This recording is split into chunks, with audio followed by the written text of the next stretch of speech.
Di tengah rapat puncak antar negara, Iris menyadari ini adalah peluang emasnya untuk melarikan diri. Sambil mengendap di balik semak, matanya terpaku pada pria berpakaian mewah yang memancarkan aura kekayaan murni. Mungkinkah pria ini sanggup menandingi monster itu? Tanpa ragu, Iris langsung menerjang ke hadapannya. Tuan, aku mohon, bawalah aku pergi. Tatapannya yang malang sanggup menghancurkan hati siapapun yang melihatnya. Pria itu menunduk tajam. Kau tahu siapa aku? Iris tersentak saat sang pria berbisik rendah di telinganya. Ingin ikut denganku? Sambil mencengkeram dagunya, ia menyeringai nakal. Apa kau tahu cara memuaskan seorang pria? Jemari Iris meremas tanah dengan getir. Dengan suara gemetar, ia menjawab jujur. Tidak, tapi aku bisa belajar. Pria itu tertawa remeh. Setidaknya kau jujur, wanita jelek memang harus banyak belajar. Tutupi kekurangan wajahmu dengan keahlian. Ia berdiri. Meski bukan monster, setidaknya berpura-puralah jadi satu. Sosok ini jauh lebih berbahaya dari dugaannya. Tapi tak apa, asalkan dia bukan musuh bebuyutannya. Dari kejauhan, derap langkah prajurit makin mendekat. Mereka sedang memburu Iris yang melarikan diri. Melirik ke arah prajurit, sang pria langsung menebak siapa pemilik asli dari gadis malang di depannya. Takut pria itu berubah pikiran, Iris mencengkeram jubahnya. Tolong, aku akan melakukan apapun asal jangan kembali. Penasihatku melarangku membuat keributan di pertemuan ini. Ungkapnya dengan nada bicara yang sangat tenang. Tapi mana mungkin aku mengabaikan wanita malang? Ia mengangkat dagu Iris. Kau yakin tidak mau kembali? Setelah Iris mengangguk mantap, pria itu justru berteriak pada para pengejar. Hei, apa kalian mencari gadis ini?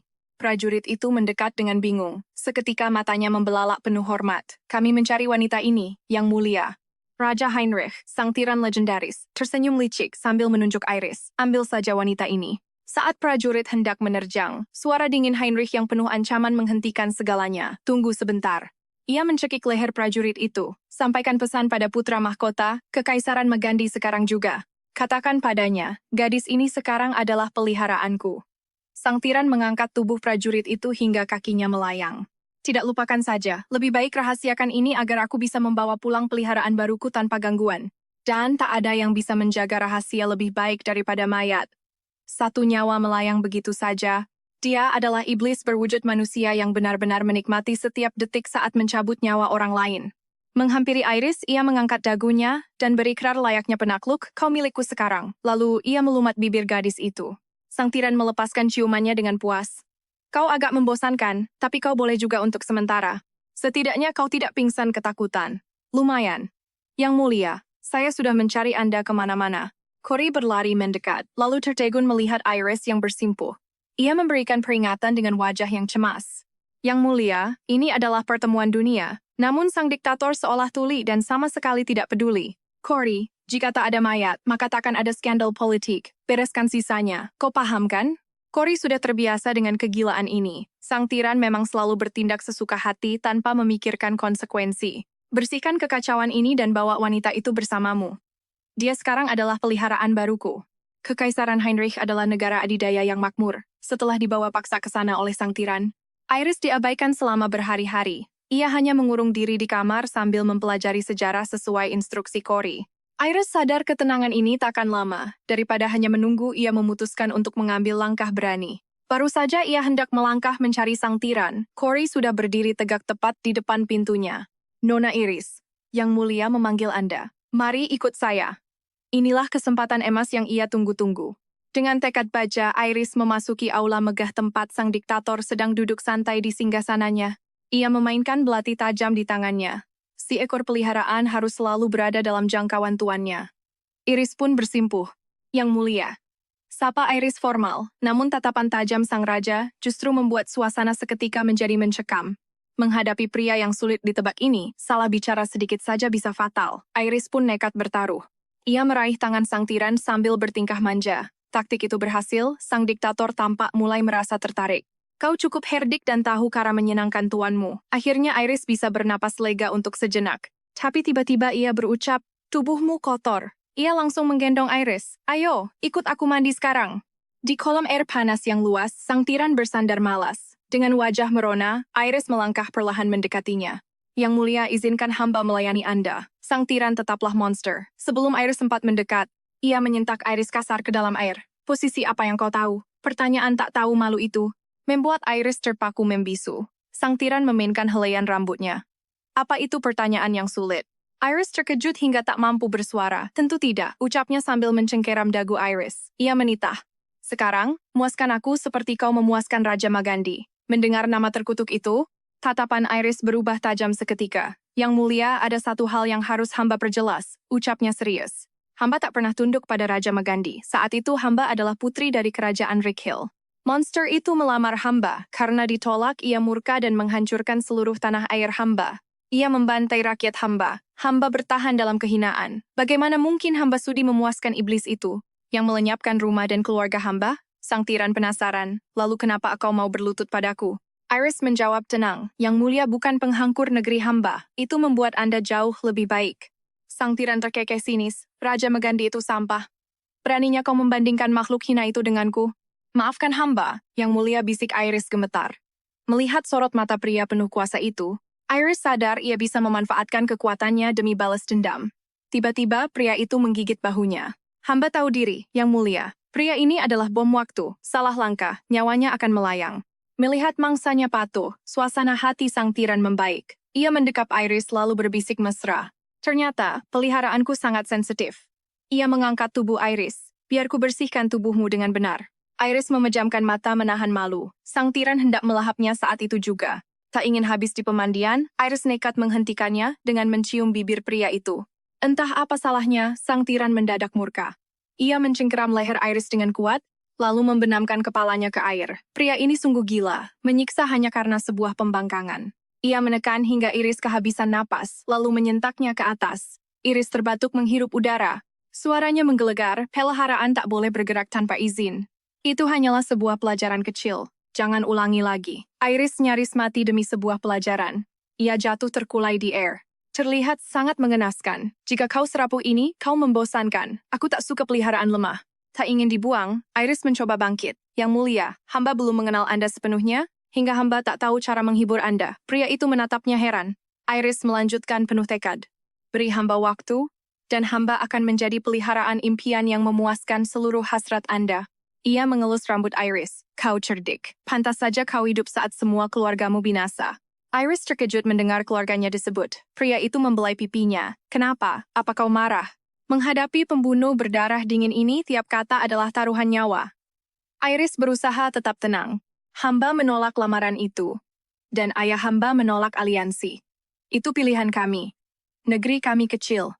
Tapi kami tak pernah menyerah. Kami tetap bangga atas apa yang kami perjuangkan. Kata-kata itu tak berarti baginya. Ia menghempaskan Iris ke lantai dingin. Faktanya adalah, rakyatmu hancur. Mereka mati demi kehormatan konyol. Ia sengaja memancing amarah Iris, lalu berbisik tepat di telinganya. Tak ada kehormatan dalam kematian. Ia mencengkeram tangan Iris, menindih tubuhnya dengan berat. Putri yang tak mampu melindungi negerinya sendiri, tak layak menyandang gelar itu. Iris menggigit bibir, bungkam 1000 bahasa. Pria itu melanjutkan. Dan ayahmu demi kebahagiaan putrinya, membiarkan rakyatnya mati sia-sia. Ujung-ujungnya, putrinya tetap jadi tawanan. Bodoh sekali. Iris tak tahan ayahnya dihina. Air mata mengalir saat ia meronta. Hina hamba sepuas Anda, tapi jangan rendahkan ayah hamba. Pria itu tertawa melihat tangisnya. Marah? Apa kata-kataku menyakitimu? Ia menghapus air matanya, dengan nada lembut yang mengejek. Jangan menangis. Kebenaran memang pahit, dan air mata tak berguna. Iris mengepalkan tangan. Ukapan Anda benar. Tapi Anda tidak seharusnya memfitnah ayah hamba. Itu hakku. Beraninya peliharaan menggurui majikannya. Tunjukkan saja ketulusanmu sekarang. Puaskan aku, dan mungkin nyawamu akan tetap utuh. Bahkan ku bantu membalas dendam. Sang tiran benar-benar gila. Siksaan di kolam mandi tadi belum cukup bagi sang tiran. Di kamar tidur, Iris berdiri gemetar di tepi ranjang. Mengenakan gaun malam tipis, sang tiran bersandar malas sambil menatap tajam. Sekarang, tunjukkan padaku apa yang kau bisa. Demi ambisi balas dendam, Iris rela membuang harga dirinya. Gadis itu menarik napas panjang dan menguatkan tekadnya. Ia menanggalkan pakaiannya lalu mendekat dengan penuh rasa malu. Pria itu tampak puas melihat keindahan tubuh Iris. Lumayan, gumamnya sambil memberi isyarat. Begitu Iris mendekat, ia langsung ditarik dan dikunci di bawah dekapan sang tiran. Gadis polos itu meringis menahan sakit yang luar biasa. Sakit, teriaknya pilu berharap sang tiran akan segera berhenti. Pria itu menatap mangsanya yang ketakutan seolah menemukan mainan baru. Kau terlalu tegang, Iris, bisiknya dengan nada rendah. Seperti kelinci kecil yang terpojok oleh monster, ia tertawa dingin sambil mencubit pipinya. Kelinci yang pemalu, sungguh menarik. Iris hanya bisa menatap nanar tanpa mampu mengeluarkan suara. Sisanya, biarlah menjadi rahasia gelap di malam yang panjang. Beberapa jam berlalu, Iris terbangun dengan mata sayu. Kapan aku terlelap, ia segera menyembunyikan wajahnya di balik bantal. Tubuhnya terasa remuk karena ulah pria itu. Tiba-tiba, sosok di sampingnya mendekat mengamati kondisinya yang tampak sangat lelah. Tak ada sedikit pun rasa kasihan di matanya. Jangan mengira ini sudah selesai. Iris memalingkan wajahnya dengan tersipu. Yang mulia, apalagi yang Anda inginkan? Pria itu membungkam bibirnya. Aku tak suka peliharaanku tidur mendahului tuannya. Ceritakan padaku sebuah dongeng agar kau paham betapa seriusnya situasi ini. Sang tiran mulai memberikan tuntutan barunya. Ia mencengkeram leher Iris dengan tatapan membunuh. Jika kau berani malas, aku tak segan mematahkan lehermu yang indah ini. Menghadapi ancaman sekejam itu, Iris hanya bisa mengangguk pasrah. Ia pun terduduk lemas di atas ranjang yang berantakan. Cerita demi cerita ia tuturkan meski matanya mulai mengantuk. Iris berulang kali menggelengkan kepala agar tetap terjaga sepenuhnya. Namun rasa takut dan kelelahan fisik akhirnya menang. Suara Iris perlahan memudar hingga ia tak sanggup lagi berkata-kata. Di sebelahnya, sang tiran mendadak membuka mata. Meski emosinya tak terduga, keintiman semalam tampaknya memberikan sedikit rasa iba. Hari baru dimulai dengan napas tersengal akibat mimpi buruk. Iris terbangun dalam keadaan gemetar dan penuh rasa cemas. Ia meringkuk di balik selimut sambil menangis terisak, namun takdir yang kejam memaksanya untuk tetap berdiri tegak kembali.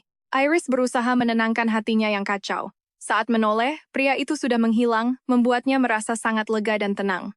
Ia berhasil melewati malam maut itu lagi. Di bantal terdapat pesan dari Corey tentang rencana bimbingan tutor sastra pribadinya. Enggan membuat orang lain menunggu, Iris segera bersiap dan melangkah keluar. Ia harus mengikuti semua perintah demi rencananya. Sayangnya, istana yang terlalu luas membuatnya tersesat. Ia melihat beberapa pelayan dan berniat menanyakan arah jalan yang benar. Namun statusnya yang rendah membuatnya ragu untuk berinteraksi. Iris hanya bisa berdiri diam sambil menghela napas panjang meratapi nasib. Nona yang cantik mengapa bersedih? Ada yang bisa kubantu? Seorang pria berpenampilan elegan tiba-tiba menghampirinya dengan ramah. Iris pun menceritakan masalahnya tanpa rasa sungkan. Pria asing itu mendengarkan dengan penuh kesabaran serta memberikan senyum yang tenang. Aula penerimaan cukup jauh, biarkah aku mengantarmu? Iris berterima kasih, namun pria itu membalasnya dengan sikap yang sangat sopan. Menjadi pelayan bagi wanita secantik Iris adalah kehormatan baginya. Namun bagi Iris, kecantikan inilah sumber segala petaka dalam hidupnya. Akibat wajah cantiknya, negaranya hancur dan keluarganya tewas mengenaskan. Suatu saat semua ini akan terkubur dalam debu waktu, gumamnya. Keindahan dan kasih sayang telah meninggalkanku. Ia menambahkan dengan tatapan kosong, merenungi kehancuran yang telah menimpa seluruh kehidupannya. Waktu adalah racun yang akan melayukan segalanya. Terkesan dengan kecerdasan Iris, pria itu bertanya apakah ia pernah membaca karya sastra. Apakah kau mempelajari naskah klasik Kekaisaran Heinrich? Pertanyaan mendadak itu membuat Iris sedikit terkejut dan sempat terdiam sejenak. Aku sempat membacanya saat mempelajari bahasa Heinrich beberapa hari ini. Tiba-tiba, pintu aula terbuka dan Corey muncul dari dalam. Mengapa kalian masih di sini? Corey bertanya heran. Pria itu menatap Corey dengan binar mata yang tampak sangat puas. Aku akan membimbing siswi yang engkau rekomendasikan ini. Ia kemudian berbalik dan memperkenalkan dirinya secara resmi kepada Iris. Namaku Vanderland, tutor sastramu. Iris pun membalas perkenalan itu dengan sopan meskipun hatinya masih merasa sedikit canggung. Mendadak, sikap pria itu berubah menjadi sangat dingin dan tegas. Pelajaran pertama, tak ada tempat bagi kebaikan di istana. Jangan pernah percayai siapapun di sini. Vanderland memperingatkan agar percakapan tadi tidak diulangi dengan orang lain di istana. Terima kasih atas bimbingannya, guru, sahut Iris penuh hormat. Sebelum pergi, Vanderland memberitahu bahwa pelajaran resmi baru dimulai esok.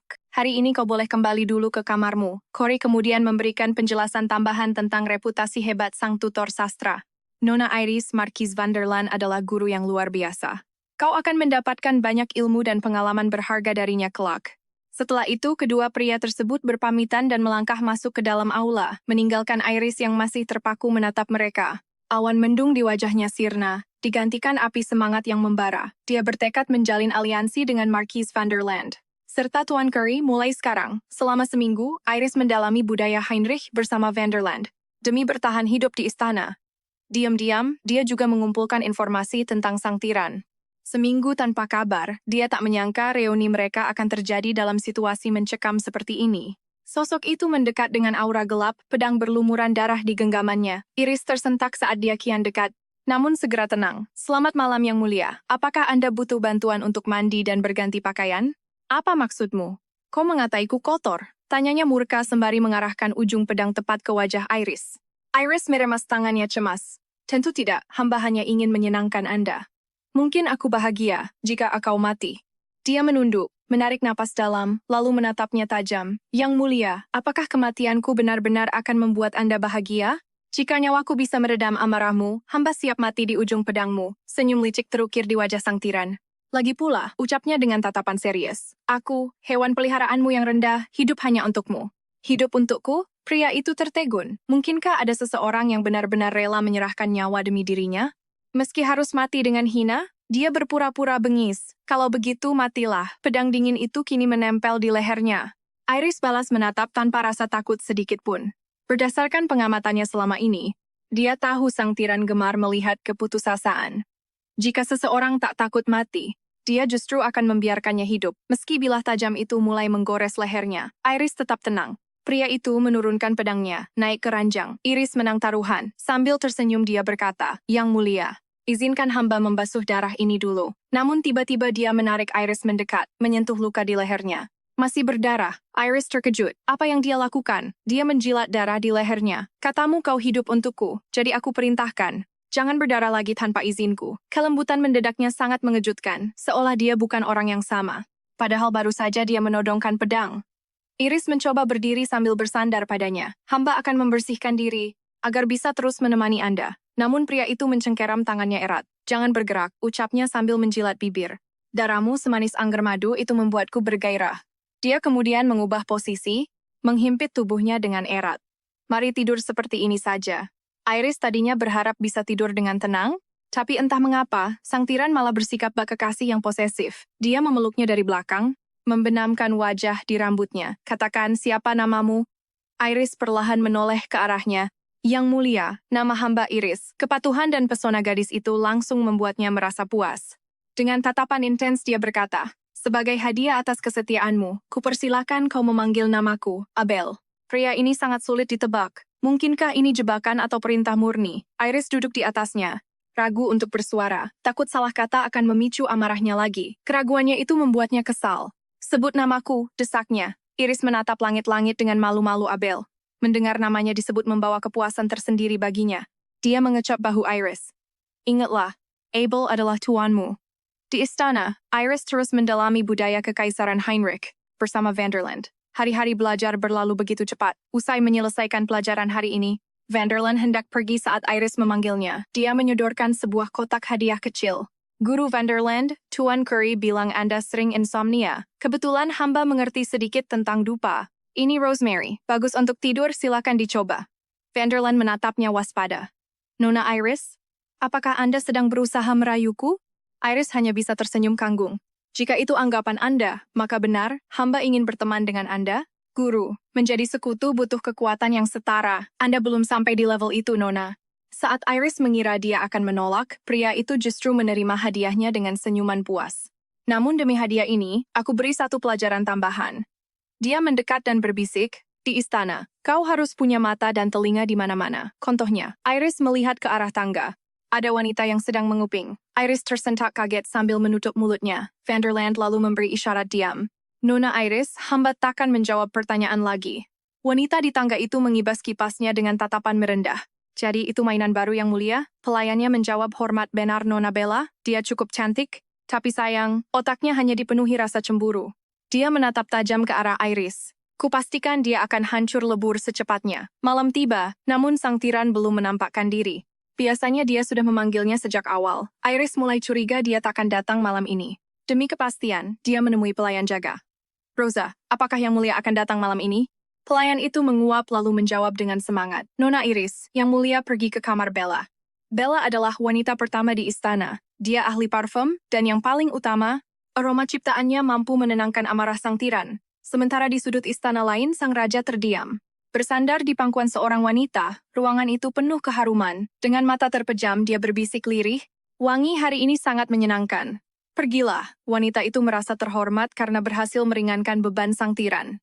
Seperti biasa, dia harus segera pergi. Namun kali ini dia memasang wajah sedih dan berkata, Aku takut setelah mencoba parfum baru racikan Nona Iris, kau akan melupakan keberadaanku sepenuhnya. Dia menyadari sang tiran tak tahu Iris bisa meracik parfum. Sambil pura-pura terkejut, Yang Mulia tak tahu. Aku melihatnya memberikan sebotol parfum pada Marquis Vanderland tadi. Ternyata rencananya berhasil memicu amarah. Mendengar itu, sang tiran menghancurkan cangkir dengan geram. Dia tak menyangka gadis penurut itu berani bermain api dengan pria lain tepat di belakangnya. Merasa dihina, dia bangkit dan melangkah pergi. Menuju kamar Iris dengan amarah meluap, wanita di belakangnya menutup mulut, berlagak polos tanpa dosa. Begitu dia pergi, senyum kemenangan terpancar. Semua tahu, tak ada yang selamat dari murka sang tiran.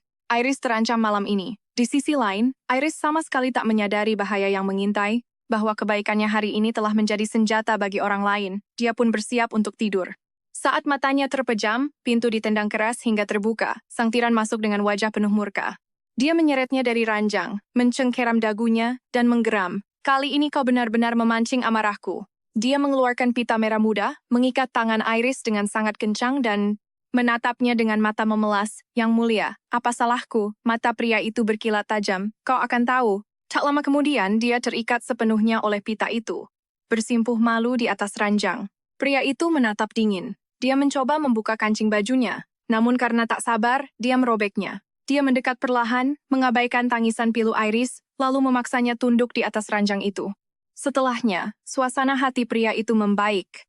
Dia menatap curiga dan bertanya, "Sebagai peliharaanku, beraninya kau mencoba merayu orang lain di belakangku. Aku tak tahu kau bermain dengan pria lain." Jelas sang tiran buta oleh rasa posesif gilanya, mata-mata itu telah meleporkan hadiah untuk Vanderland. Pria itu menyentak kepalanya agar menatap matanya. "Jika kau tak setia, nyawamu akan melayang." Setelah siksaan panjang itu, Iris tak berhenti menangis, meski dia pernah mengalami yang lebih buruk. Selama ada celah untuk bertahan, dia takkan menyerah. Mungkin dia terlalu kasar, atau Iris terlalu rapuh. Dia mulai gemetar dan batuk tak terkendali. Dia terkekeh sampaikan kata terakhirmu. Tiba-tiba Iris pingsan. Dia menyentuh dagunya. "Berani-beraninya aku pura-pura mati." Dia mengguncang kepalanya kasar. "Bangun atau kubunuh sekarang." Namun tak ada reaksi. Dia mengulurkan tangan dan menyentuh dahi gadis yang tak berdaya itu. Ternyata tubuhnya membara karena demam tinggi. Pikiran bahwa dia terlalu lemah untuk menerima cintanya. Ataupun hukumannya membuatnya kesal. Sialan, menjengkelkan sekali. Dia pun kehilangan selera sama sekali. Dia melepaskan ikatan pita di tangannya. Sambil mendekapnya lembut, dia duduk di tepi ranjang sambil berpikir. Saat itu, seorang pelayan muda masuk dengan wajah muram. "Rosa, ada kabar dari pihak Iris?" Pelayan itu terbata-bata. "Ada kabar." Bella tersenyum licik sambil mengangkat satu jari. "Bagaimana dia mati?" "Nona Iris tidak mati." Wajah Bella seketika menggelap. Dia menatap tajam pelayannya. "Tidak mati? Bukankah Yang Mulia murka? Mereka bersama sepanjang malam, dan beliau baru pergi saat fajar tiba. Bahkan beliau memanggilkan dokter untuknya." Mendengar itu, Bella melempar kikir kukunya. "Keluar kalian semua! Keluar!" Teriaknya histeris dengan tatapan membunuh. "Iris, ternyata kau punya trik juga. Aku benar-benar meremehkanmu." Membayangkan Iris berkuasa dan membuatnya tak berguna adalah mimpi buruk. Dia tak akan membiarkannya. Iris harus disingkirkan. Di kamarnya, Iris perlahan mulai membuka matanya. Iris terbangun disambut senyum pelayan yang membawa nampan obat. Gadis itu pun mencoba bangkit perlahan dari ranjangnya. "Jangan cemas, Nona. Tabib bilang Anda hanya terserang flu ringan." Ukap si pelayan mencoba menenangkan suasana. Kelelahan ekstrem membuat Iris jatuh pingsan, dan kini ia dikelilingi wajah-wajah asing yang tak pernah ia kenal. Saat mengamati seisi ruangan, Iris menyadari seluruh pelayan lamanya telah diganti total dengan orang-orang baru. "Di mana para pelayan yang biasanya bekerja di sini?" tanya Iris, membuat pelayan muda itu tampak sangat canggung. Cepat saat suasana menegang, Sir Curry muncul dan memerintahkan pelayan itu keluar agar bisa bicara berdua saja. Sir Curry mendekat dengan langkah mantap, menyapa Iris yang terlihat mulai pulih dan merasa lega melihat kehadirannya. Saat Iris berterima kasih, Curry mengingatkan bahwa Kaisarlah yang paling berjasa memanggilkan tabib terbaik untuk merawatnya. Masih penasaran dengan perubahan di istananya, Iris kembali mendesak Curry tentang keberadaan para pelayannya yang lama. Curry terdiam sejenak sebelum menjawab dingin. "Mereka semua telah dieksekusi mati karena membiarkan Anda jatuh sakit." Hati Iris hancur seketika, merasa bersalah karena sakitnya telah merenggut nyawa begitu banyak orang dalam sekejap. Curry berusaha menghibur dengan dalih bahwa kelalaian sekecil apapun adalah bibit dari pengkhianatan yang lebih besar. Ternyata, para pelayan itu sebenarnya adalah mata-mata musuh yang sengaja ditempatkan di sekitar Iris untuk diawasi. Sang penguasa hanya mencari alasan tepat untuk memusnahkan mereka, namun kenyataan pahit ini tetap melukai jiwa Iris. Iris tak bisa membayangkan kekejaman sehebat itu. Benarkah hati pria itu hanya terbuat dari batu yang dingin? Demi meluruskan prasangka, Curry mulai menceritakan sisi gelap masa lalu Kaisar yang mengubahnya menjadi sosok tanpa ampun. Dahulu, Kaisar adalah bocah polos yang sangat mencintai pengasuhnya, satu-satunya orang yang paling ia percayai di dunia. Sang bocah sering membawakan bunga indah untuk wanita yang sudah ia anggap sebagai ibu kandungnya sendiri itu. Tragisnya, pengasuh itu adalah agen musuh yang tega menghabisi nyawa ibu suri tepat di depan mata Abel. Dengan tatapan penuh haus darah, wanita itu mengancam agar Abel tetap bungkam dan tidak bersuara sedikit pun. Beruntung pasukan pengawal segera tiba sebelum nyawa Abel melayang, namun luka di hatinya sudah tak bisa disembuhkan. Kehilangan sang ibu membuat dunia Abel runtuh, sebuah kisah kelam yang membuat Iris terdiam 1000 bahasa. Curry menjelaskan bahwa masa lalu pahit itu telah berlalu, namun bekas lukanya membentuk kaisar yang sekarang. Meski kekaisaran Heinrich kini sangat kuat, negara-negara lain sebenarnya selalu mengintai dan menunggu celah untuk menyerang. Di tengah kepungan mata-mata dan ancaman pembunuhan, belas kasihan hanyalah kelemahan fatal bagi seorang penguasa sejati. Iris merasa sangat terguncang, sementara Curry menatapnya dengan ekspresi yang sangat serius sekaligus memberikan peringatan tegas. Apapun yang terjadi, jangan pernah mengkhianati Kaisar, karena hanya dia satu-satunya pelindungmu di istana yang berbahaya ini. 3 hari berlalu, Iris bertemu Tuan Vanderland di taman istana. Sang guru rupanya sudah menunggu di sana. Iris bingung melihat Vanderland asyik melukis. Bertanya-tanya apakah hari ini mereka akan belajar seni rupa di taman. Sambil tersenyum tipis, Vanderland mengaku hanya ingin mengabadikan keindahan bunga tulip yang sedang mekar dengan sempurnanya. Ternyata itu adalah tulip daun emas yang sangat langka, memancarkan pesona mewah yang membuat Iris terpana kagum. Saat Iris mendekat untuk memuji kecantikan bunga itu, Vanderland berhenti melukis dan menatapnya dengan penuh arti. Ia berterima kasih atas parfum buatan Iris, menyebutkan aromanya sangat identik dengan kesegaran bunga-bunga di taman hari ini. Belum sempat Iris merespons, suara berat sang tiran tiba-tiba menggelegar memutus percakapan hangat mereka berdua secara paksa. Ketakutan langsung menyelimuti Vanderland. Ia dengan gugup segera mengubah topik pembicaraan demi menghindari kemurkaan sang penguasa. Ampun yang mulia, kami hanya sedang membahas aroma bunga di sela-sela jam pelajaran Nona Iris, ucapnya terbata. Kaisar berdiri tegak dengan tatapan dingin, memandang hamparan tulip langka itu tanpa sedikit pun rasa tertarik. Pantas saja aku bersin terus, ternyata serbuk sari ini penyebabnya. Benar-benar sangat mengganggu ketenanganku, keluh sang kaisar. Tanpa ragu, ia memerintahkan untuk mencabut semua tulip itu dan menggantinya dengan tanaman kentang yang lebih berguna. Vanderland mencoba membela tulip langka tersebut, namun kaisar justru berjanji akan menyuguhkan 100 hidangan kentang nantinya. Dengan berat hati, Vanderland hanya bisa menghela napas panjang dan terpaksa tunduk pada perintah mutlak sang penguasa. Tak puas hanya di sana, sang tiran langsung menyeret Iris yang masih terpaku diam menuju kamar pribadinya. Iris dihempaskan ke sofa dengan kasar sementara sang kaisar meledak marah, menuduhnya memberikan parfum pada pria lain. Cengkraman tangan di lehernya membuat Iris ketakutan, dipaksa memberikan penjelasan sebelum amarah kaisar benar-benar memuncak. Dengan air mata berlinang, Iris akhirnya mengaku bahwa parfum istimewa itu sebenarnya ia racik khusus untuk kaisar. Meracik ini khusus untukku, tanyanya dengan tatapan tak percaya. Iris perlahan bangkit dari sofanya. Melangkah anggun menuju lemari kayu di sudut ruangan. Baginda, tolong ikuti hamba. Dia membuka pintu kabinet itu, memamerkan barisan botol parfum eksklusif. Baginda, semua aroma ini hamba ciptakan hanya demi Anda. Sejak menyadari Lady Bella adalah mata-mata yang mengintainya, Iris sudah menyiapkan perangkap wangi ini. Mengetahui Bella adalah musuh pertamanya di istana, sang tiran terpaku menatap koleksi parfum yang mempesona itu. Dengan raut wajah penuh sesal yang manipulatif, Iris berbisik, Baginda, hamba selalu merasa berhutang budi. Hamba bersyukur Anda telah menyelamatkan nyawa ini, maka hamba ingin mempersembahkan racikan parfum terbaik hamba. Namun hamba dengar Anda sudah memiliki peracik pribadi, jadi hamba memilih untuk memendam perasaan ini. Penjelasan tulus itu meluluhkan hatinya. Dia menarik Iris ke dalam pelukan hangat. Kau benar-benar makhluk yang manis. Bukan begitu? Kirimkan semua parfum ini ke kamarku sekarang. Sang diktator pun langsung menjatuhkan titahnya. Dia tak lagi membutuhkan Bella untuk meracik parfum, dan wanita istana itu kini resmi didepak. Saat berita itu sampai ke telinga Bella, amarahnya meledak. Dia yakin Iris adalah dalang di balik semua ini. Ini adalah serangan nyata untuk merebut posisinya. Pelayannya gemetar ketakutan melihat sang nyonya yang sedang murka. Nyonya, apa rencana kita selanjutnya? Bella terdiam sejenak, lalu memberikan perintah rahasia kepada pelayannya. Mengambil kantong aroma dari kotak besinya, dia memutuskan untuk mendatangi Iris dan memberikan kejutan langsung. Saat Bella datang tiba-tiba, Iris menyambutnya dengan jamuan mewah untuk menjaga formalitas di depan umum. Bella berakting bak kakak yang penyayang. Adik Iris, aku sudah sangat lama ingin mengunjungimu. Dia mengeluarkan sebuah sisir kayu dari sakunya. Aku mendengar kabar langsung dari Yang Mulia Kaisar. Katanya kau sangat ahli meracik aroma, jadi aku membawakan sisir cendana ini sebagai tanda persahabatan kita. Iris menolak dengan halus. Kayu cendana adalah kasta tertinggi parfum. Sisir ini terlalu berharga bagi hamba. Hanya kita berdua ahli aroma di istana ini. Sisir ini adalah simbol yang paling pantas untukmu. Wanita istana itu benar-benar ratu manipulasi. Dia bersikap seolah-olah mereka adalah saudara kandung yang lama terpisah. Demi mengikuti permainan licik itu, Iris tidak punya pilihan selain menerima pemberian yang mencurigakan tersebut. Di kerajaan Heinrich, ada tradisi unik. Jika menerima sisir, si pemberi harus menyisir rambut sahabatnya sendiri.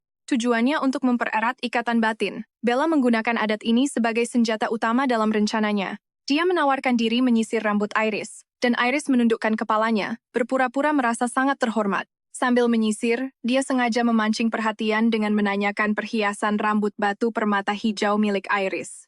Saat Iris sibuk mencari aksesorinya, Bella diam-diam menjatuhkan 2 kantong aroma merah muda ke lantai. Dengan suasana hati yang sangat membara, sang tiran memanggil nama Iris dengan suara lantang. Sebelum dia melangkah masuk, seorang pelayan mencegatnya dengan gugup. Baginda, Nyonya sudah terlelap karena kelelahan. Sang tiran mengabaikannya dengan lambaian tangan. Pergilah, dia langsung melangkah menuju tempat tidur Iris. Awalnya ingin memarahi Iris karena berani tidur mendahuluinya. Namun melihat wajah damainya, amarahnya seketika sirna. Dia tak tega membangunkan gadis itu. Namun tiba-tiba, Iris mulai merakau gelisah dalam tidurnya yang tidak tenang. Bahkan jika aku harus mati, aku takkan tunduk padamu. Mendengar itu, sang tiran mengira Iris memimpikannya. Senyum tipis muncul di bibirnya yang dingin. Dia mendekatkan wajahnya, menatap peliharaan kecilnya yang sedang berontak. Jika mimpimu begitu menakutkan, maka cara terbaik adalah bangun dan lihatlah siapa yang ada di depanmu.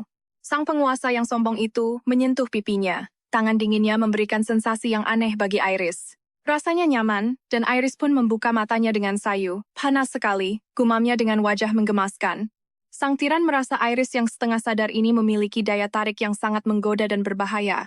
Enda sangat dingin, rasanya nyaman. Dia memancing Iris. Kalau begitu, kau boleh mendekat sesukamu.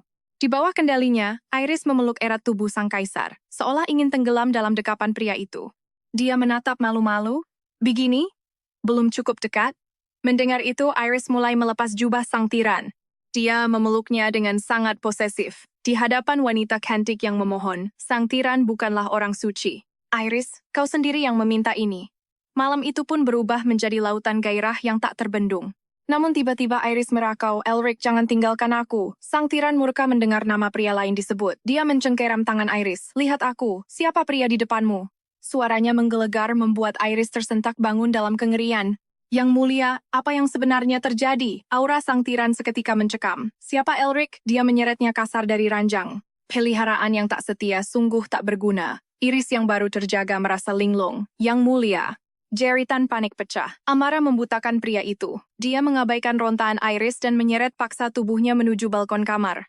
Tanya sekali lagi. Siapa Elric? Dia adikku. Adikmu? Sang tiran mengernyit, tampak sangat bingung. Murka hanya karena sebuah nama. Iris gemetar hebat, merasa reaksi pria itu sungguh gila dan tak masuk akal.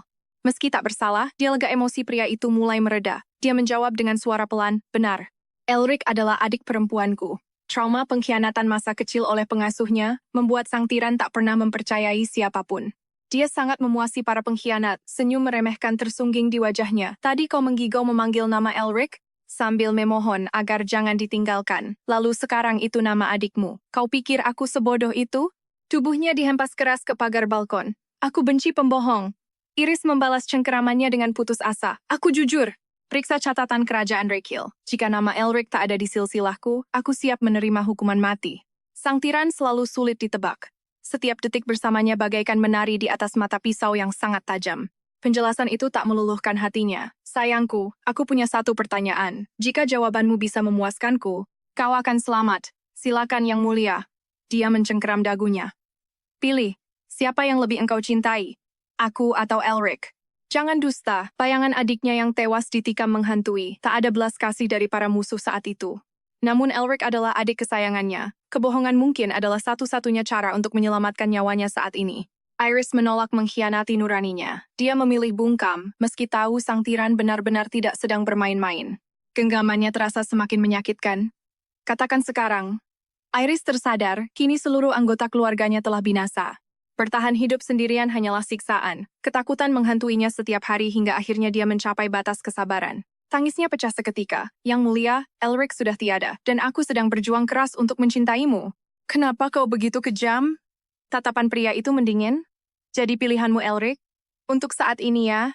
Tawa dingin menggelegar. Kalau begitu, mati saja bersamanya. Iris memberikan pesan terakhir sebelum maut menjemputnya. Yang mulia, carilah peliharaan yang tak punya hati sepertimu. Agar dia tak perlu mencintai keluarganya lagi. Tanpa ragu, pria itu mendorongnya jatuh dari balkon. Ungkapkan saja semua omong kosong itu di neraka. Iris pasrah saat gravitasi menariknya. Ini bayaran yang pantas, gumam sang raja. Namun dia mendadak berhenti melangkah. Dia berbalik ke pagar balkon, melepas 2 kancing ke mejanya, lalu ikut terjun bebas menyusul Iris ke bawah. Ternyata ada kolam renang luas di bawah sana. Iris sebenarnya bisa selamat jika dia punya keinginan untuk berenang. Namun kekejaman pria itu telah mematikan jiwanya. Dia membiarkan dirinya tenggelam perlahan ke dasar yang gelap. Cepat saat kesadarannya menipis, sepasang lengan kuat tiba-tiba menarik tubuhnya yang kian tenggelam di air. Napas hangat berpindah ke mulutnya. Maut gagal menjemputnya. Iris menatap sang penyelamat dengan tatapan yang sangat linglung. Kenapa kau melakukannya? Membunuh atau menyelamatkanmu adalah hak mutlakku, tegasnya dengan sangat angkuh. Benar-benar sosok yang mustahil diprediksi. Mendadak, suasana hatinya membaik. Dia langsung menarik Iris ke dalam pelukan hangat. Bibirnya mulai mendarat di leher Iris. Jangan coba memahamiku, cukup buat aku merasa senang malam ini. Gairah pun memuncak di tengah kolam. Saat fajar menyingsing, Iris terbangun dan menatap pria yang masih terlelap. Sambil mengamati wajah tidurnya, memori tentang kejadian mengerikan semalam kembali berputar jelas di benaknya. Iris tersadar. Pria itu tahu ada kolam di sana. Dia hanya ingin memberinya sebuah pelajaran berdarah. Sebuah gertakan maut semata. Berarti masih ada harapan untuk menjinakkan sang tiran. Pria itu pun akhirnya terjaga. Sorot matanya melembut menatap Iris. Sudah bangun? Apa yang sedang mengganggu pikiranmu sekarang? Aku berpikir. Rumor tentang kekejamanmu sepertinya berlebihan. Dia mengusapkan tangan pria itu ke pipinya. Kau akhirnya menyelamatkanku kan? Benar kan? Kenapa hatinya luluh? Bahkan sang tiran pun tak memahami gejolak aneh di dalam batinnya sendiri. Sebagai raja, dia tak boleh membiarkan siapapun melihat kelemahannya. Dia menepis tangan Iris. Jangan lancang menilaiku. Dia segera beranjak pergi. Pulihkan tenagamu, aku benci peliharaan lemah. Sosok tiran yang sangat gengsi ini. Sungguh pemandangan langka. Iris tersenyum kecil melihat kecanggungannya. Begitu pria itu pergi, dia mulai merenung dalam. Semua terasa sangat janggal. Kenapa mimpi buruk terus menghantui tidurnya belakangan ini, padahal sebelumnya tidak pernah? Segalanya berubah sejak kedatangan Bella. Kantuk berat, teror mimpi dan kabut misterius mulai menyelimuti seluruh pikirannya. Iris memeriksa sisir yang dipinjam Bella, tapi nihil. Jika Bella berniat mencelakainya, caranya benar-benar terselubung rapi. Mendadak, sebuah memori terlintas. Bella tampak melakukan sesuatu yang mencurigakan saat dia teralihkan waktu itu. Di sudut lain istana, Bella sedang bersantai di sofa sambil menikmati aroma dupa yang menenangkan. Tiba-tiba, seorang pelayan masuk terburu-buru. Kakak, ada angin apa kemari? Bella berpura-pura terkejut menyambut kedatangan Iris. Kulihat bunga lili di taman mekar sempurna, jadi kupetikkan buket kentik ini khusus untukmu. Wah, bunganya indah sekali. Pelayan, siapkan vas. Ngomong-ngomong, kakak tidak ingin menawariku teh. Iris menggoda dengan senyum tipis. Tentu saja, silakan duduk. Bella menyambutnya dengan seringai yang terasa canggung. Bagaimana kabarmu? Wajah Iris mendadak sendu. Sejujurnya belakangan ini aku terus dihantui mimpi buruk yang mengerikan. Aku bangun dengan tubuh lemas. Kaisar bahkan hampir menghabisiku beberapa hari lalu, karena suasana hatinya buruk. Kini tak ada yang berani mendekatiku. Iris menyesap tehnya pelan. Tenanglah, aku akan selalu menjadi adik yang baik. Iris berlahak bahagia. Kau memang yang terbaik, Kak. Bella menatapnya dengan tatapan penuh arti yang tersembunyi. Bella membatin, jangan khawatir adikku sayang, sebentar lagi beban hidupmu akan segera berakhir selamanya. Lagi pula ajalnya sudah dekat. Sang tiran sedang membaca saat Curry mendadak menerjang masuk. Yang mulia. Nona Iris tiba-tiba muntah darah. Kaisar tersentak kaget. Domba kecilnya yang merepotkan itu sedang dalam bahaya. Apa dokter sudah memeriksanya? Dokter sedang dalam perjalanan. Belum sempat masuk kamar, sang tiran sudah berteriak. Dia memanggil namanya berulang kali, tapi Iris terbaring tak berdaya dengan noda darah di bibir pucatnya yang rapuh. Seolah embusan angin saja bisa melenyapkannya, sang tiran panik luar biasa. Lorian, apa yang terjadi pada Iris? Dokter itu gemetar hebat. Yang mulia, Nona Iris telah diracun. Beraninya ada yang mencoba membunuh wanitaku. Dia menoleh tajam ke Curry. Kuberikan waktu 3 hari untuk mengungkap kebenaran. Lalu dia kembali ke sisi Iris. Racun jenis apa ini? Ada penawarnya. Maafkan hamba. Hamba tidak tahu jenis racunnya, apalagi cara menyembuhkannya. Dokter itu berkeringat dingin ketakutan. Mendengar kabar buruk itu, wajah sang tiran menggelap penuh amarah yang mematikan. Kalau begitu, kau juga tak pantas hidup. Tiba-tiba Iris tersadar. Yang mulia, aku merasa ajalku sudah tiba. Tolong jangan ada pertumpahan darah lagi, tanpa izinku. Bahkan jika kau melangkah ke neraka, aku akan menjemputmu. Jangan harap bisa kabur dariku. Dengan sisa tenaga terakhirnya, gadis itu menggenggam tangan sang kaisar dengan erat. Aku ingin bersamamu selamanya. Sang tiran menjawab dengan suara serak, aku mengizinkanmu untuk tetap di sisiku selamanya. Di kehidupan selanjutnya aku berjanji. Suaranya memudar. Nona! Sang tiran meraung dalam kepedihan yang mendalam. Dia mendekap tubuh kaku itu, gemetar tak terkendali. Sang tiran menciumi keningnya dengan penuh pengabdian dan rasa hancur. Penguasa hidup dan mati itu kini tampak seperti anjing kecil yang takut ditinggalkan, terus memanggil nama Iris dengan putus asa. Tatapannya yang kelam kini tenggelam dalam duka, persis seperti saat orang tuanya pergi ketika dia baru berusia 4 tahun. Dia dipaksa naik takhta di usia belia, terlalu muda untuk dihormati, sementara banyak yang mengincar posisinya yang empuk. Pemerintahan goyah, pemberontakan pecah di mana-mana, dan rakyat terperosok ke dalam kegelapan yang sangat pekat. Saat itulah Boka Polos itu berubah menjadi tiran yang ditakuti. Di dunia yang kejam ini, hanya kekuatan yang bisa menang. Hanya kekuasaan yang bisa meredam kekacauan. Bertahun-tahun duduk di takhta dingin itu telah mengeraskan hati dan jiwanya. Namun kehadiran gadis itu mengubah segalanya. Tanpa disadari, Iris telah mencuri hati sang monster yang selama ini membeku. Setiap hal buruk yang menimpa Iris membuatnya menderita. Dia menatap gadis di hadapannya dengan rasa tidak percaya. Awalnya, dia hanyalah peliharaan yang diselamatkan iseng. Haha, yang mulia, kita bertemu lagi. Tiba-tiba Iris terbangun. Sang tiran langsung menyambar tangannya dan menempelkannya ke pipi. Dia kegirangan sembari menggumam tidak jelas. Tanganmu hangat, Iris. Kau benar-benar hidup? Iris bersandar lemah. Tadi aku berada di tempat yang sangat gelap. Ada gerbang besar di depanku, dan aku nyaris melangkah masuk. Rasanya jiwaku hampir tersedot ke dalam sana. Tiba-tiba terdengar suara panggilan, dan aku pun tersadar. Dia menatap sang tiran dengan pandangan penuh rasa kasih sayang. Apakah yang mulia yang memanggilku? Sang tiran menggenggam erat tangan kirinya dengan penuh semangat dan haru. Iris, itu aku. Memang sudah takdir, bagiku Anda lebih agung dari Tuhan. Anda menarikku kembali dari kematian. Mulai detik ini, jiwa dan ragaku sepenuhnya milikmu. Pengakuan tulus itu membuat sang tiran yang buta cinta merasa melayang. Awalnya, Iris hanya berniat menggunakan sandiwara ini untuk membongkar kelicikan Bella secara elegan. Namun, dia justru menemukan sesuatu yang sama sekali tak terduga sebelumnya. Ternyata dia gampang banget kemakan bualan manis. Usaha kita membuahkan hasil, yang mulia. Walau aku selamat, bajingan yang melukaiku, dia membelai bibirnya lembut, lalu berbisik, jangan takut. Tim investigasi sudah bergerak, siapapun pelakunya harus menderita. Saat itu, Cory mendobrak masuk ke kamar. Yang mulia, racunnya ada di kamar. Sementara itu Bella sedang asyik bersantai di sofa sendirian. Mendengar kabar gadis itu tewas, dia tertawa lepas. Mati kau, akhirnya mati juga. Bella menyeringai, membayangkan korbannya yang berkali-kali memeriksa kiriman itu tanpa curiga sedikit pun. Dasar bodoh, sisir dan parfum itu memang aman sendiri-sendiri, tapi jika disatukan, akan tercipta racun yang mematikan. Dia menyesap tehnya perlahan. Kini yang mulia cuman milikku lagi. Saat sedang berkhayal, sang tirani mendobrak pintu kamarnya. Prajurit! Seret wanita ini keluar. Bella tersentak. Dia menatap sang raja dengan wajah memelas yang dibuat-buat. Yang mulia, apa salahku? Kalaupun aku harus mati, biarkan aku tahu alasannya. Pedang panjang raja langsung menodongnya. Kau meracuni tehnya? Berniat melenyapkan Iris. Rakun di teh, Cory sudah membongkar semuanya sejak hari kunjungan Iris itu. Kau menaruh racun di cangkirnya. Raja melempar cangkir itu ke kepala Bella. Ini ditemukan di istanamu. Bella menatap serpihan keramik di lantai sambil gemetar hebat.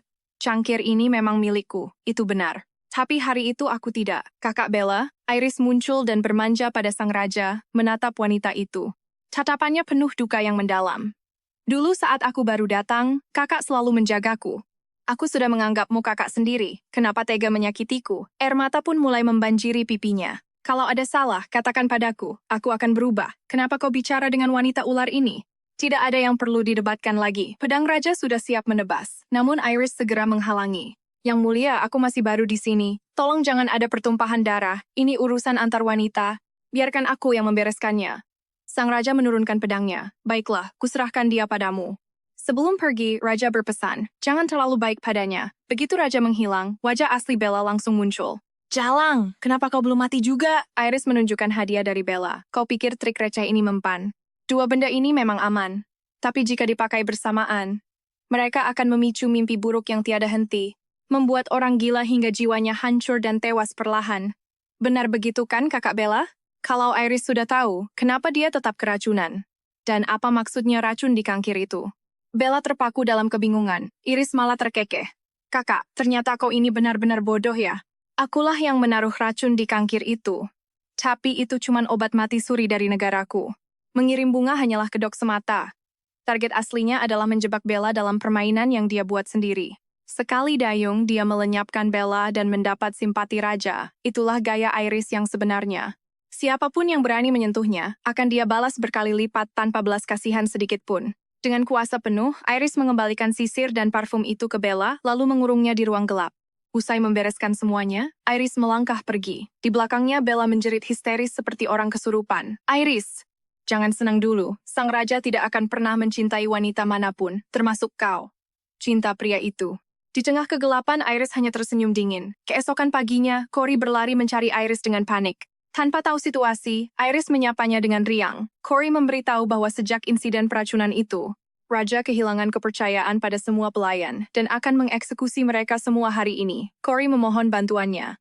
Hanya Iris yang bisa melunakkan hati Raja sekarang. Kekejaman sang tirani benar-benar membuat Iris terguncang. Hatinya yang lembut tak bisa membiarkan pembantaian ini terjadi.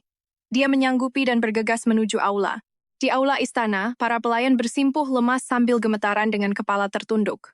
Aura haus darah sang raja memenuhi seluruh ruangan. Tepat sebelum vonis dijatuhkan, Iris masuk sambil tersenyum. Aku punya kabar gembira! Tatapan bengis raja seketika berubah lembut saat melihat Iris. Kemarilah, katakan padaku.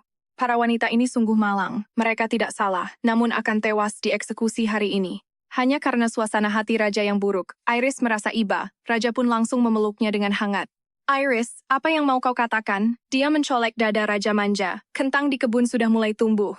Maukah kau menemaniku melihatnya? Dia melirik dingin ke arah para pelayan yang bersimpuh. Urusan mereka akan kubereskan nanti setelah aku kembali. Sang tiran dengan riang menggandeng tangannya menuju taman. Matanya tertuju pada tunas-tunas kentang yang mulai menyembul dari tanah. Sambil tersenyum puas, dia bergumam, lumayan juga. Kentang ternyata jauh lebih menarik daripada bunga tulip membosankan itu. Tiba-tiba dia teringat Vanderland. Saat panen tiba, dia berniat mengundangnya untuk sekadar mencicipi hasil kebun ini. Di sisinya, Iris menunjuk salah satu tanaman. Yang mulia, lihat, tanaman kentang itu tumbuh miring. Sang tiran menenangkan dengan lembut. Kuma satu yang miring bukan masalah besar. Namun Iris menyahut. Yang mulia sangat bijaksana. Kupikir Anda akan mencabut seluruh kebun hanya karena satu kentang yang cacat. Apa kau menyalahkanku karena menghukum semua pelayan gara-gara ulah Bella? Tanyanya, menatapnya dengan tajam. Iris segera menghambur ke pelukannya, meyakinkan bahwa dia sama sekali tidak menyalahkannya. Dia hanya khawatir tindakan itu merusak citra raja di mata rakyat. Dia tertawa, aku tidak peduli. Iris menatapnya cemas, tapi aku peduli. Anda bukanlah orang kejam, Anda hanya terdesak oleh keadaan. Aku tak ingin orang lain salah paham lagi. Iris adalah orang pertama yang benar-benar memahaminya, membuatnya merasa sangat tersentuh. Namun, pasti ada lebih dari satu Bella di antara para pelayan itu. Dia tak bisa melepaskan mereka begitu saja. Sang tiran mulai goyah, namun untuk menenangkan kekhawatirannya, Iris mengusulkan sebuah ujian kesetiaan. Dia ingin menguji mereka demi sang raja. Ide bagus. Sang tiran mengangguk, memberi isyarat agar dia melanjutkan. Iris berdalih itu rahasia antar wanita. Dalam suasana hati yang ceria, mereka kembali menyusuri taman yang asri. Tiba-tiba, sang tiran menatapnya dalam. Iris, bagaimana caramu memperlakukan para pelayan yang setia dan yang berkhianat? Iris menjawab serius. Yang setia akan dijaga dan dibina. Sedangkan yang berkhianat, lenyapkan saja. Iris tak menyangka ucapannya memicu kecurigaan. Sang tiran mendadak bertanya, Iris, apa kau sebenarnya ingin menyelamatkan mereka? Meski kejam, sang tiran bukanlah orang bodoh. Iris terpaku, bingung harus menjawab apa dalam situasi genting ini. Dia mengizinkan Iris menangani mereka, namun dengan satu syarat. Syarat apa? Tanyanya dengan jantung yang berdegup kencang. Dia mendekat dan membelai wajahnya, lembut dengan suara tenang yang mematikan. Jadilah sasaran tembakku. Tak lama kemudian, Iris berdiri gemetar di padang rumput dengan apel di atas kepalanya. Dia terlalu takut untuk menatap langsung mata sang raja. Hal itu membuatnya tidak senang. Demi meredam amarahnya, Iris memaksa dirinya tenang dan mengaku percaya pada keahlian memanah sang raja. Dia ketakutan setengah mati, namun masih sempat membela nyawa orang lain. Sang tiran mengangkat dagunya dan bertanya sekali lagi apakah dia benar-benar mau mempertaruhkan nyawanya demi para pelayan tak berguna itu. Iris tetap pada keputusannya. Sang tiran mencibir dingin entah pada siapa, terlalu percaya diri. Cepat saat anak panah hendak dilepaskan, Iris berteriak menghentikannya. Dia minta diganti dengan apel yang lebih kecil, sebagai bukti kepercayaan tulusnya. Setelah apel itu diletakkan kembali di posisi semula, sang tiran melepaskan tembakannya. Baginya setiap krisis adalah peluang emas. Hanya dengan menyelamatkan para pelayan ini, rencananya bisa berjalan mulus. Dia mempertaruhkan segalanya. Anak panah melesat tajam, menghantam apel hingga jatuh ke tanah. Iris memenangkan taruhannya. Dia berlari girang ke arahnya. Sang tiran menangkapnya dengan suara yang masih terdengar tegang. Iris, jangan pernah lagi berjudi dengan nyawamu. Dia mencolek dada sang raja. Aku tidak bertaruh nyawa. Aku bertaruh pada hatimu. Tiba-tiba dia menggendongnya ke kamar dan membaringkannya di ranjang dengan gerakan yang sangat intens. Wajah Iris memerah padam, tangannya mencengkeram jubah sang raja. Yang mulia, ini masih siang hari. Tolong jangan! Dia mencium bibirnya lembut. Apa waktu jadi masalah, ciumannya pun kian ganas. Iris, aku punya permainan baru.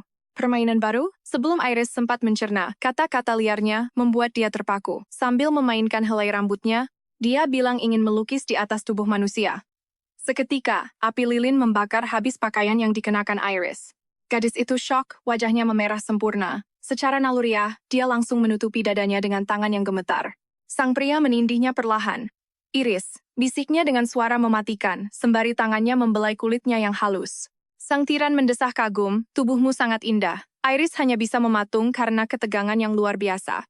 Menyadari rasa malunya, dia berbisik mesra di telinganya. Apa yang harus kulukis? Dia tampak sangat bersemangat. Meski merasa enggan demi tujuannya, Iris membuang muka dengan malu-malu. Yang mulia, aku dengar bunga pohon sutra melambangkan cinta abadi. Aku menyukainya. Sang tiran pun mendekati bahunya. Kau ingin bersamaku selamanya? Senyum licik tersungging di bibirnya. Baiklah, akan kukabulkan keinginanmu itu.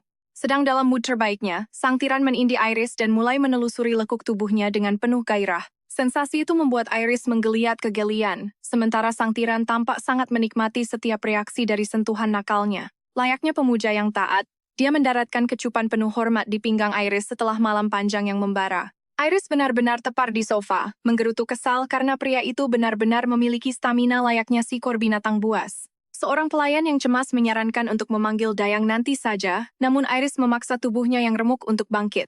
Mengabaikan rasa sakit di sekujur tubuh, dia memerintahkan mereka datang sekarang demi mengeksekusi rencananya sebelum semuanya terlambat. Tak butuh waktu lama, seluruh dayang istana telah berkumpul dan berbaris rapi di hadapan Iris yang duduk anggun. Dengan aura otoritas, Iris mengumumkan bahwa dia mendapat mandat dari Kaisar untuk menguji kesetiaan mereka semua hari ini. Ujiannya sangat sederhana, beberapa jamur ini mematikan, sisanya tidak. Pilih satu dan telan sekarang juga, ucapnya sambil tersenyum misterius.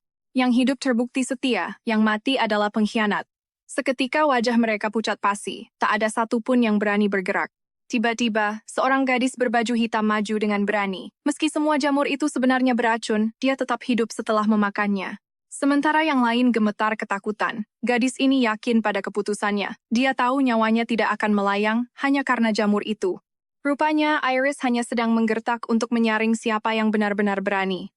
Jamur-jamur tersebut sebenarnya sama sekali tidak berbahaya. Senyum kemenangan tersungging di bibir Iris. Kau tetap di sini, sisanya akan segera dipindahkan ke posisi baru.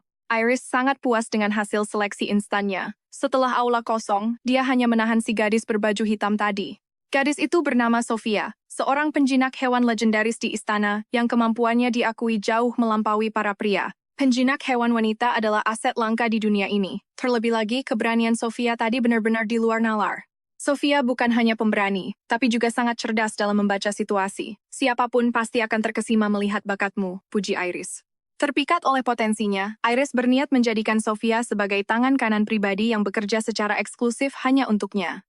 Bekerja hanya untuk Anda, Milady. Mata Sofia membelalak, menyadari bahwa dia baru saja mendapatkan tawaran emas yang tak terduga. Dia segera tersadar bahwa Iris sedang membangun barisan orang kepercayaan dan dirinya lah kandidat utama yang paling diinginkan. Namun istana adalah sarang ular yang siap memangsa siapa saja. Sofia masih ragu untuk memberikan jawaban pastinya. Menyadari keraguan itu, Iris bersumpah dengan tulus akan menjadi pelindung terkuat Sofia selama dia memberikan kesetiaan total. Selama aku masih bernapas, aku akan menjamin keselamatanmu. Janji itu diungkapkan Iris dengan penuh keyakinan di depan Sofia. Meski baru mengenal Iris, Sofia bisa merasakan kejujuran yang terpancar dari tatapan mata sang lady yang begitu dalam.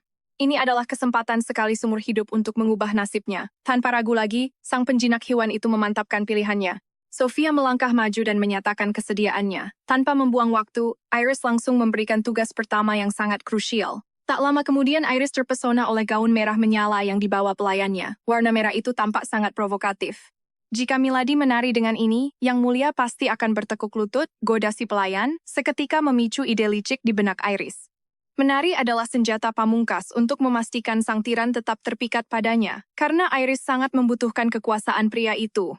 Dia langsung memanggil sang tiran. Kau menyuruhku datang. Kuharap alasanmu cukup penting, ketus Kaisar dengan nada yang tidak sabar. Namun, kata-katanya seketika terhenti saat dia melihat sosok Iris yang berdiri tegak di tengah ruangan yang remang.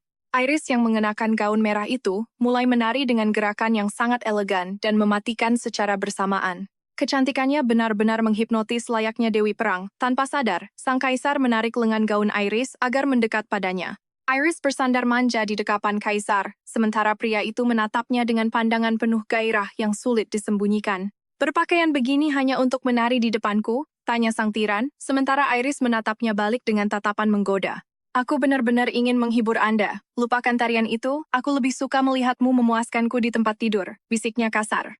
Sang tiran langsung membantingnya ke ranjang. Wajah Iris memerah padam saat dia mencoba memberikan perlawanan terakhirnya yang sia-sia. Yang Mulia, hari ini aku sedang datang bulan. Seketika, atmosfer ruangan berubah menjadi sedingin es dan sangat mencekam. Kalau begitu aku pergi. Semua wanita yang menari itu sama saja membosankan, ucapnya sambil beranjak pergi tanpa menoleh lagi. Tak terima ditinggalkan begitu saja, Iris menarik lengan bajunya. Apakah ketertarikan Anda padaku hanya sebatas nafsu fisik belaka? Ekspresi sang tiran mendadak berubah menjadi sangat kejam. Iris, dulu kau terasa unik, tapi sekarang kau mulai membosankan. Jangan gunakan trik murahan wanita lain untuk menahanku. Dan ingat, jangan pernah menggangguku lagi jika tidak mendesak. Suasana hati sang tiran berubah dalam sekejap mata. Hubungan yang tadinya menghangat kini kembali membeku di titik nadir. Baru saja percikan asmara itu meledak, namun hari ini atmosfer membeku mereka terseret kembali ke titik nol. Bagaimana Iris harus menghadapi pria yang emosinya tak terduga itu? Iris berpikir mungkin hanya ada satu sosok yang mampu membantunya. Esok harinya, Iris segera menemui Curry. Bunga-bunga di sini bermekaran dengan sangat indah, ucap Iris berbasa-basi. Mendengar hal itu, Curry mengernyitkan dahi. Nona Iris, aku ragu Anda mengajakku ke sini hanya untuk sekadar mengagumi keindahan bunga. Cuan Curry memang selalu peka. Aku hanya ingin memastikan bahwa para dayang itu kini sudah berada di tempat aman. Curry membungkuk hormat. Anda memintaku menyelamatkan wanita-wanita itu, pastinya bukan karena sekedar rasa iba semata. Bukan begitu? Tuan Curry pasti berniat menguji kemampuanku. Apa aku sudah lulus? Curry terdiam. Jika dibanding wanita istana lainnya, Anda memang sekutu yang paling potensial. Siapa sangka, penasihat kepercayaan sang tiran justru mengajak Iris untuk bersekutu. Iris sempat menduga Curry sedang dalam masalah. Namun Curry berujar bahwa melayani kaisar berarti meski hari ini tenang, badai akan datang esok hari. Ia hanya bersiap lebih awal. Mendengar itu, Iris tersenyum manis. Tuan Curry sungguh visioner. Pantas saja Anda menjadi orang yang paling lama bertahan di sisi Yang Mulia. Anda terlalu memuji Nona. Saat ini aku baik-baik saja, tapi Anda lah yang dalam bahaya, mengingat betapa cepatnya kabar burung. Tentang perubahan sikap drastis Kaisar semalam menyebar luas. Iris terperanjat. Curry melanjutkan penjelasannya dengan sangat tenang. Jangan tegang, Nona. Aku tahu apa yang ingin Anda tanyakan, dan aku punya jawabannya. Iris mengipasi dirinya perlahan. Oh, kalau begitu tolong katakan padaku, Tuan Curry. Curry melirik ke arah Iris dengan tajam. Anda ingin tahu cara menaklukkan hati Yang Mulia agar kasih sayangnya abadi, kan? Benar saja. Orang-orang berpangkat tinggi di istana memang rubah tua yang licik. Ia bisa membaca Iris, namun Iris tak merasa terganggu. Ia langsung bertanya pada Curry apa yang harus dilakukan. Curry berpikir sejenak. Menarik perhatian pria itu perkara mudah. Cukup wajah cantik dan sedikit bakat. Namun mencuri hati pria seperti sang tiran, yang sudah melihat segala jenis wanita, butuh jiwa yang mandiri. Orang memelihara benda cantik bagaikan hewan, tapi tak ada yang menjadikan belahan jiwa sebagai peliharaan. Hanya itu saranku. Sisanya gunakanlah kecerdasan Anda. Aku rasa tak perlu bicara lebih banyak lagi. Ucapan Curry menjadi pencerahan bagi Iris. Ia bertekad membuat sang tiran bertekuk lutut dan mencintainya sampai gila. Ia sangat berterima kasih pada Curry. Selama beberapa hari kemudian, Iris tekun mempelajari sastra siang dan malam. Suatu hari, sang tiran muncul mendadak. Melihat Iris pulang selarut itu, nada bicaranya terdengar sangat tajam. Kau berani membuatku menunggu? Iris tersentak lalu memasang wajah memelas yang mengundang simpati. Yang mulia, kukira Anda sedang enggan menemuiku beberapa hari terakhir ini. Sang tiran melangkah maju, mengangkat dagu Iris dengan nada posesif. Mau kutemui atau tidak, kau harus tetap menunggu di dalam kamarmu. Aku benci menunggu. Iris segera memeluknya dengan manja untuk merayu. Baiklah yang mulia, jangan marah lagi. Aku mengerti. Kaisar lalu bertanya apa saja kegiatannya dan Iris menjawab dengan jujur. Namun, saat mendengar Iris bersama Vanderland lagi, ia cemburu buta dan merampas bukunya. Besok akan kucarikan guru sastra yang baru. Ia menambahkan dengan penuh otoritas. Keputusanku adalah perintah mutlak yang tak boleh dipertanyakan. Iris tiba-tiba teringat wejangan dari Curry. Ia mengumpulkan keberanian untuk menolak dan memutuskan untuk bertaruh. Ekspresi sang tiran berubah drastis saat mendengarnya. Kau berani melawanku. Iris tetap berdiri teguh. Yang mulia, Guru Vanderland sangat hebat. Dan aku belajar banyak darinya. Tanpa alasan yang mendesak, aku tak ingin mengganti guruku. Seketika itu juga, sang tiran menghunus pedang tepat ke arah Iris. Maka bersiaplah untuk mati. Kau pikir aku tak berani membunuhmu. Namun Iris sudah mengantisipasi hal ini saat menolaknya. Ini bukan pertama kalinya pedang itu terhunus padanya, tapi kali ini ia tak lagi gemetar. Ia bersumpah akan menjadi wanita di hati Kaisar dan mengaku dengan berani. Wanita di hatiku, mendengar itu sang tiran tampak goyah. Iris melanjutkan, artinya seseorang yang akan berjalan di sisimu, melewati segala badai dan rintangan di depan. Sosok yang siap hidup dan mati bersamamu, berjalan berdampingan selamanya. Sang tiran merasa pernah mendengar kalimat itu sebelumnya. Ia terhanyut dalam lamunan. Tiba-tiba ia teringat pesan mendiang ibunya. Orang yang paling ibu cintai adalah ayahmu karena aku istrinya. Abel, kelak kau pun akan menemukan belahan jiwamu. Kalian akan melangkah bersama hingga akhir hayat. Kaisar pun kembali terperangkap dalam jerat manis Iris. Kali ini ia bertanya dengan lebih sabar. Lalu apa hubungannya dengan mengganti guru sastramu? Anda adalah kaisar yang bijaksana. Untuk mendampingi Anda, aku harus menjadi luar biasa. Aku butuh guru terbaik agar cepat berkembang, ujar Iris. Sambil sedikit sembrut dengan manja. Mendengar itu, sang tiran langsung menyarungkan pedangnya. Pemikiran Iris kembali mengejutkannya. Namun ia tetap bersikeras akan memantau kemajuannya setiap saat. Sikap ini mengingatkan Iris pada sosok ayahnya sendiri. Ia lega menatap mentari itu lagi, sosok kaku yang selalu mengujinya. Namun satu hal pasti, si keras kepala itu akhirnya tunduk. Walau dia